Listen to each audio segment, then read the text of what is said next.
السلام عليكم ورحمة الله وبركاته. أبنائي طلاب وطالبات الصف الثالث الابتدائي، أقدم لكم فيما يلي كلمات الوحدة الثالثة Unit 3. هوبي، هواية. بقول مثلا What is your favorite hobby؟ ما هي هوايتك المفضلة؟ بقول مثلا My favorite hobby is painting، هي الرسم بالألوان painting. أو my favorite hobby is writing letters، كتابة الرسائل، أو writing emails، أو كتابة الإيميلات. أو بقول مثلا my favorite hobby is reading. طبعا هذه أحسن هواية، المطالعة، القراءة. خير صديق هو الكتاب. my favorite hobby is reading. sports club tennis. بقول مثلا I play tennis، ألعب التنس at the sports club، في النادي الرياضي. stamps، الطوابع. هذه قديما لما كنا نرسل رسائل نجيب المظروف نحط عليه طابع، والطابع نشتريه هذا من مكتب بريد. السؤال بيقول where can you buy stamps؟ بقول I can buy stamps at the post office.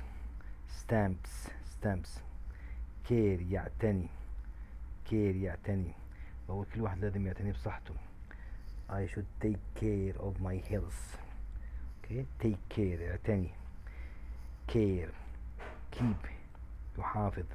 بقول we should keep our school clean، لازم نحافظ على المدرسة نظيفة. keep neat، لازم نحافظ على الدفتر والكتاب كمان نظيف مرتب. you should keep your books neat. sailing، رياضة البحار. sailing اللي هو لما نركب القارب أو السفينة ونبحر في البحر، اسمها هذه sailing. shells، الأصداف أو المحال الموجودة على الشاطئ.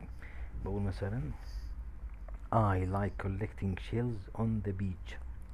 100 رقم 100. لو في مكان، في قاعة مثلا فيها 100 شخص، بقول there are 100 people in this place. 200 200 300 300 400 400. احنا ماشيين. 500 500 600 700 700 800 900. نوصل للألف. 1000 اللي هي 10 1000. what is the weather like؟ شلون الطقس؟ بقول it is hot، حار. it is cold، بارد. diary، مفكرة اللي بكتب فيها أنا الأشياء المهمة اللي بسويها كل يوم عشان أتذكرها. diary. weather، قلنا الطقس. what is the weather like؟ hot. it is hot، it is cold. weather. tonight، what are you going to do tonight؟ ماذا ستفعل هذه الليلة؟ I'm going to watch TV tonight.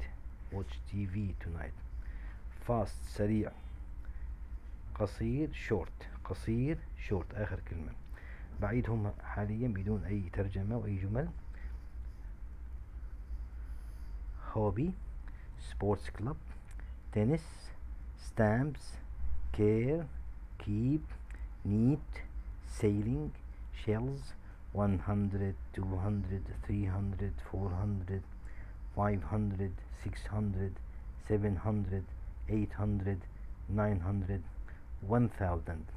hot، cold، diary، weather، tonight، fast، short آخر واحدة short.